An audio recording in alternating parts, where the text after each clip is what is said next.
Hello everyone, अपना reaction पर आपका स्वागत है। आज हम जिस वीडियो पर रिएक्ट करने जा रहे हैं उस वीडियो का टाइटल है इन देशों में हिंदू राज करते हैं, fastest growing Hindu countries in world. तो देखते हैं किस तरीके की वीडियो है। अगर आप न्यू है चैनल को सब्सक्राइब कर दीजिए, लाइक कर दीजिए, शेयर जरूर कर दीजिए। वीडियो को शुरू करते हैं।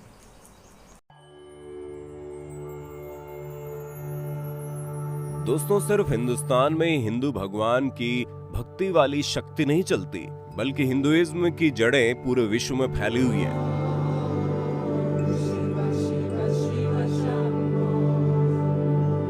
दुनिया भर में भारत के अलावा कई ऐसे देश हैं जहां वीर हनुमान से लेकर प्रभु श्री राम तक के जयकारे दिन रात लगा करते हैं। तो कहीं इनके ऐसे विशालकाय स्टैच्यू देखने को मिलेंगे जिन पर शायद ही आपको यकीन हो। और आज मिस्टिका लैंड के स्पेशल एपिसोड में हम आपको हिंदू देवी देवताओं पर हक जताने वाले कुछ ऐसे ही देशों के बारे में बताने जा रहे हैं। तो चलिए शुरू करते हैं। इस कड़ी में सबसे पहले शुरुआत करते हैं इंडोनेशिया से। एक समय हिंदू राष्ट्र कहा जाने वाला इंडोनेशिया आज भले ही मुस्लिम बहुमूल्य देश हो, लेकिन यहाँ के कण कण में हिंदुत्व बसता है। तभी तो जहाँ हिंदू बहुमूल्य राष्ट्र होने के बावजूद इंडिया के नोटों में आपको शायद ही किसी भगवान की फोटो देखने को मिले, लेकिन वहीं इंडोनेशिया की करेंसी में गणेश जी से लेकर उसके एयरलाइंस में भगवान विष्णु की सवारी गरुड़ आसानी से दर्शन देते मिल जाएंगे। इन लोगों के बीच हिंदू देवी देवताओं की इतनी गहरी आस्था है कि वहां के खतरनाक एक्टिव वॉल्केनो माउंट ब्रोमो के मुंह के पास गणपति बप्पा की मूर्ति स्थापित की गई है, जो कि तकरीबन 700 सालों से इनकी रक्षा कर रही है। यही नहीं, यहाँ के बाली द्वीप में आज भी लोग हिंदू धर्म का पालन करते हैं, जहाँ पर एक से बढ़कर एक प्राचीन मंदिरों का जमावड़ा लगा हुआ है, जिनमें से एक भगवान विष्णु की दुनिया की सबसे ऊंची मूर्ति भी है। और ये मूर्ति स्टैच्यू ऑफ गरुड़ के नाम से विश्व प्रसिद्ध है। बता दें कि हिंदुइज्म की दस्तक यहाँ पर फर्स्ट सेंचुरी से हुई थी, वरना इससे पहले तो यहाँ के लोग पेड़ पौधों की ही पूजा करते थे। जिसके बाद ये धर्म इन लोगों के बीच ऐसा घुला मिला कि आज यहाँ के मंदिर विश्व की धरोहरों में शामिल है, जिन्हें देखने साल के 12 महीने पर्यटकों का तांता लगा रहता है। श्रीलंका आज भले ही बौद्ध धर्म की 70% आबादी से घिरा हो, लेकिन ये बात कहीं भी झुठलाई नहीं जा सकती। एक वक्त यहाँ पुरुषोत्तम श्री राम का नारा लगता था। महासागर के मोती कहे जाने वाले इस देश में आज हिंदू 12% के साथ भले ही पॉपुलेशन में दूसरे नंबर पर हो, मगर इनका अस्तित्व हमेशा से नंबर 1 पर रहा है, जिसका सबूत खुद यहाँ पर वक्त बेवक्त मिलने वाले प्राचीन मंदिर दिया करते हैं। हिंदू मान्यताओं के अनुसार भगवान राम और माता सीता के जीवन का अहम हिस्सा श्रीलंका से जुड़ा हुआ है, जिसका प्रूफ खुद साक्षात रामायण है। और यहाँ के लोग भी भारत की तरह इनकी पूजा अर्चना भी उसी श्रद्धा के साथ करते हैं। जापान। बाकी देशों की तरह जापान के लोग भी सनातन धर्म से काफी प्रभावित हैं, जिसके बारे में संस्कृत में लिखे गए ग्रंथ गोल्डन लाइट सूत्र के जापानीज अनुवाद में बारीकी से लिखा गया है। हैरत की बात तो यह है कि जापानीज ने इसी ग्रंथ की मदद से न सिर्फ हमारे देवी देवताओं की पूजा अर्चना की, बल्कि उनकी मूर्तियां बनाकर आराधना भी की। तभी तो दोस्तों, जापान के 7 सबसे प्रमुख भगवानों में से 4 हिंदू भगवान ही हैं। यहाँ आपको लक्ष्मी जी, सरस्वती जी, गणेश जी, विष्णु जी, ब्रह्मा, शिव भगवान जैसे देवी देवताओं की न सिर्फ मूर्ति मिलेगी, बल्कि कई प्राचीन मंदिर भी मिलेंगे। बस फर्क इतना है कि इन्होंने देवी देवताओं के नाम अपने जापानीज तौर तरीके से रखे हैं, मगर मूर्तियां हिंदू भगवान के नक्शे कदम पर ही तैयार हुई हैं। जहाँ पर श्री गणेश यानी कांगितेन, माँ लक्ष्मी यानी किचिजोटेन, सरस्वती यानी बेंजाटाइन, कुबेर यानी बिशामोन, लॉर्ड शिवा यानी दाइको कोटेन के नाम से पुकारते हैं। वेल दोस्तों, यहाँ हिंदू इन्फ्लुएंशन होने के कई कारण हैं, जैसे कि यहाँ पर मौजूद 30,000 से अधिक इंडियन पॉपुलेशन, या फिर इससे 1000 साल पहले चाइनीज और वियतनाम साम्राज्य के कारण रखी गई संस्कृत और हिंदू कल्चर की छांव, जिनमें से बुद्धिज्म भी एक भी है। अमेरिका।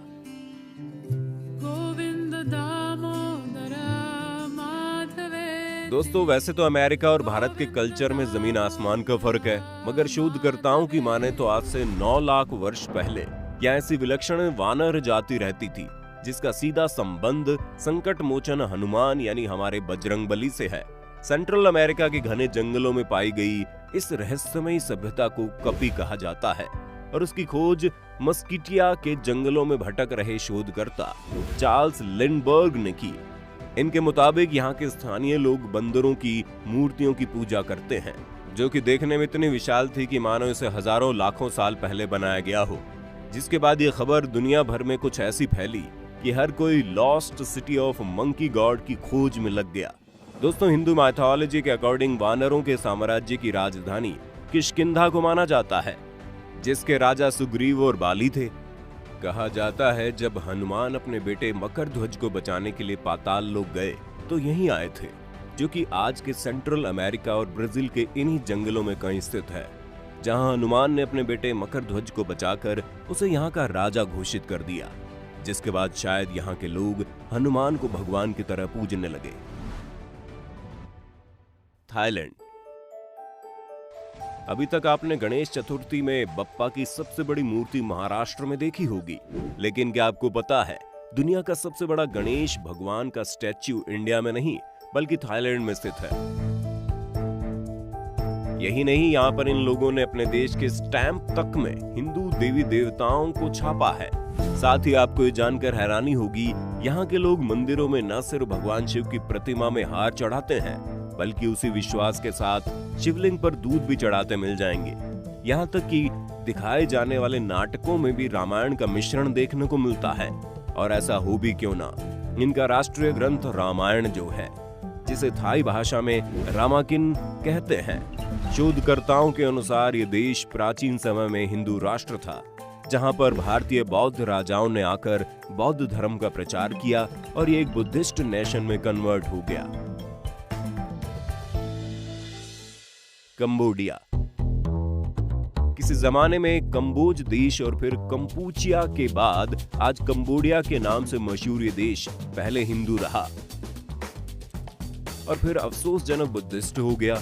यहाँ महाबली बजरंगबली का इतना प्रभाव है कि सन 1964 में सरकार ने इनके ऊपर 1-2 नहीं बल्कि 5 स्टैंप निकाल दिए थे और कुछ दशक बाद बजरंगबली के साथ साथ अन्य देवी देवताओं जैसे सीताराम, लवकुश और तो रावण तक स्टैंप छाप डाले गए। इसी बीच सबसे बड़ा सवाल ये उठता है कि जिस देश में मात्र 1500 हिंदू है, वहां पर ऐसा धार्मिक चमत्कार कैसे? तो दोस्तों माना जाता है 1st सेंचुरी में कौंडिन्य नामक एक ब्राह्मण ने यहाँ पर हिंदू राज्य की स्थापना की थी, जिनके नाम पर इनका नाम कंबोडिया पड़ा। और वही कंबोडिया के प्राचीन इतिहास के अनुसार इस देश की नींव भारत के शिव भक्त राजा कंबू स्वयंभू ने डाली थी। वैसे दोस्तों यहाँ बड़ी संख्या में बने हिंदू और बौद्ध मंदिर इस बात की गवाही देते हैं कि कभी इस देश में हिंदू धर्म अपने चरम पर था। न्यूजीलैंड। दोस्तों न्यूजीलैंड से हिंदू राष्ट्र का प्राचीन काल का इतिहास हो या ना हो, लेकिन यहाँ की वर्तमान स्थिति जोरों शोरों से हिंदू आस्था का संकेत दे रही है, क्योंकि जिसकी प्रधानमंत्री यानी जेसिंडा अर्डन खुद श्री कृष्ण के चरणों में आ चुकी हो, उस देश के हर एक नागरिक का भक्तिमय होना बेहद आम बात है। और इसकी गवाही देता है यहाँ बना 27 साल पुराना भारतीय मंदिर, जिसके 25 साल पूरे होने में काफी शानदार आयोजन भी किया गया। इसके अलावा विश्व प्रसिद्ध तिरुरूल सुब्रमण्यम आलयम मंदिर के साथ साथ 66 साल पुराने चमत्कारी तरीके से दूध पीने वाले गणेश मंदिर का भी यही निर्माण हुआ। बाकी बची खुची कसर इस्कॉन यानी international society of Krishna consciousness ने पूरी कर दी, जिससे यहाँ की मोस्टली पॉपुलेशन हरे कृष्णा के रंग में रंग गई। यही नहीं, यहाँ जितना उत्साह से क्रिसमस सेलिब्रेट किया जाता है, उसी तरीके से ये लोग जन्माष्टमी मनाते हैं। तो दोस्तों ये थे वो देश जहां हिंदू कल्चर काफी फॉलो किया जाता है। आपको भी अगर ऐसे किसी देश के बारे में पता है तो कमेंट में हमें जरूर बताइए। फिलहाल आज के लिए बस इतना ही। उम्मीद करते हैं हमारा आज का ये एपिसोड आपको पसंद आया होगा। अगर हाँ तो इसे फटाफट लाइक करके अपने दोस्तों रिश्तेदारों के बीच जरूर शेयर करें। साथ ही अगर आप हमारे चैनल पर नए हैं तो इसे सब्सक्राइब करना बिल्कुल ना भूलें। धन्यवाद। Shiva Shambho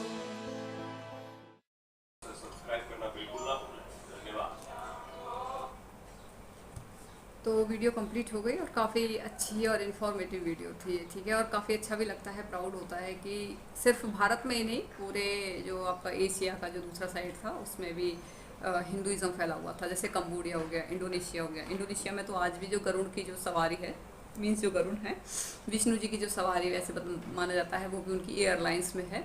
और लक्ष्मी जी हो, गणेश जी की बहुत बड़ी प्रतिमा है, जबकि भारत में तो नहीं है, क्योंकि भारत में यहाँ पे कुछ अलग ही तरीके से चलता है। यहाँ तुष्टीकरण की नीति, यहाँ पॉलिटिक्स बहुत चलती है, ठीक है ना। यहाँ पे क्या है कि कहीं ना कहीं अपने धर्म के प्रति जो यहाँ के जो पॉलिटिशियन हैं, ठीक है ना, जो पहले पॉलिटिशियन रहे हैं, उनकी विचारधारा डिफरेंट रही है और उन्होंने कभी भी धर्म को तवज्जो नहीं दी। उन्होंने क्या है, तुष्टीकरण की नीति, ठीक है, कुछ वोट पाने के लिए उन्होंने मतलब जो अपनी जो संस्कृति थी सबको मतलब तहस नहस कर दिया। अगर कोई अपनी संस्कृति को बचाने की कोशिश करता था उसको वैसे मरवा दिया जाता था। तो यहाँ पे तो बहुत ही ज़्यादा गंदी पॉलिटिक्स और करप्शन बहुत हाई लेवल पे था और धीरे धीरे चीज़ों को कंट्रोल किया जा रहा है, ठीक है। और इस वजह से अब धीरे धीरे चीज़ें मतलब कवर भी हो रही हैं, लेकिन आए दिन फिर भी ये घटनाएं सुनने को मिल जाती हैं, क्योंकि इतना वक्त हो गया है इन सब चीज़ों को स्टार्ट हुए, तो इतनी जल्दी ये चीज़ें ख़त्म नहीं हो सकती हैं। दूसरा ये कि जैसे इंडोनेशिया में बताया इन्होंने, इंडोनेशिया में तो बहुत ही ज़्यादा मतलब वो इशू वहाँ पे हिंदुइज्म को माना जाता है। वहाँ पे पूरा सम्मान किया जाता है। वहाँ पे क्या बोलते हैं, गणेश जी की एक उस जगह पे रखी हुई, जहाँ पे ये नहीं होता, क्या बोलते हैं, वॉल्केनो क्या बोलते हैं, मुझसे शायद नाम लेना गलत आ रहा होगा, जिसे वो लावा वगैरह फूटता है उधर बार बार। तो वहाँ पे फिर उन्होंने गणेश जी की तस्वीर, वो मूर्ति वहाँ पर रख दी थी और वो वहाँ पर पूजा करते हैं बहुत ही बिल्कुल ऊंचाई पे जाके। तो उनकी श्रद्धा है और वो मानते हैं इस चीज़ को कि जब तक ये गणेश जी की मूर्ति यहाँ पर है हम सुरक्षित हैं। तो उनकी आस्था है ये, ठीक है, और वो सुरक्षित भी हैं, ठीक है। और कंबोडिया के बारे में बताया था कि कंबोडिया में किस तरीके से वहाँ पर हिंदुइज्म आया था, कि यहाँ के कोई पंडित थे, वो वहाँ पर गए थे, कुछ ऐसे ही नाम था उनका, कंबोडिया के नाम से ही था।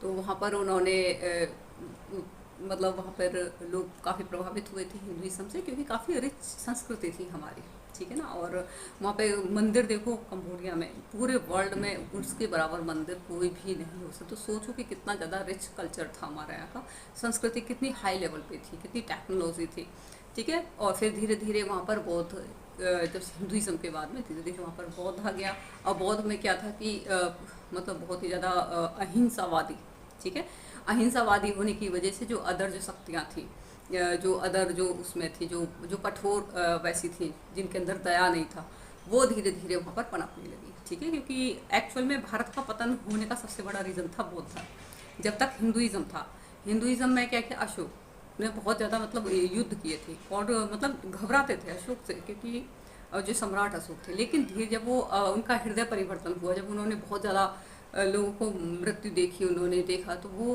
उनका बहुत ज़्यादा अंदर से दुखी हुए और उन्होंने बौद्ध धर्म को अपना लिया।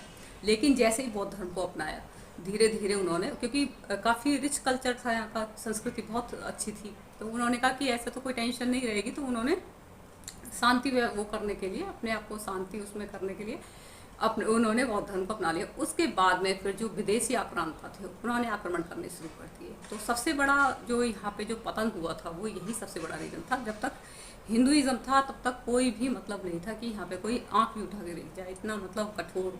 क्योंकि हमको तो गीता में कुछ और पढ़ाया गया है, लेकिन हमें कुछ और पढ़ाया जाता है, ठीक है, कि धर्म मतलब अगर आप अपने धर्म की रक्षा करते हैं तो आप धर्म आपकी रक्षा करता है।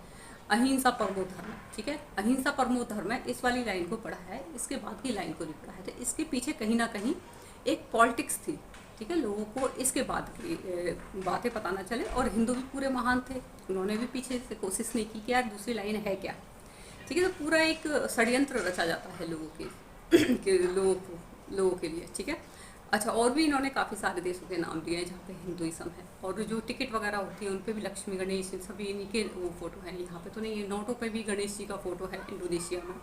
तो वहाँ पे बहुत ही ज़्यादा माना जाता है और काफ़ी अच्छा लगता है। चलो हमारे देश में नहीं है तो वहाँ तो है कम से कम, कभी होगा ऐसा नहीं है, होगा ज़रूर, क्योंकि दुनिया गोल है।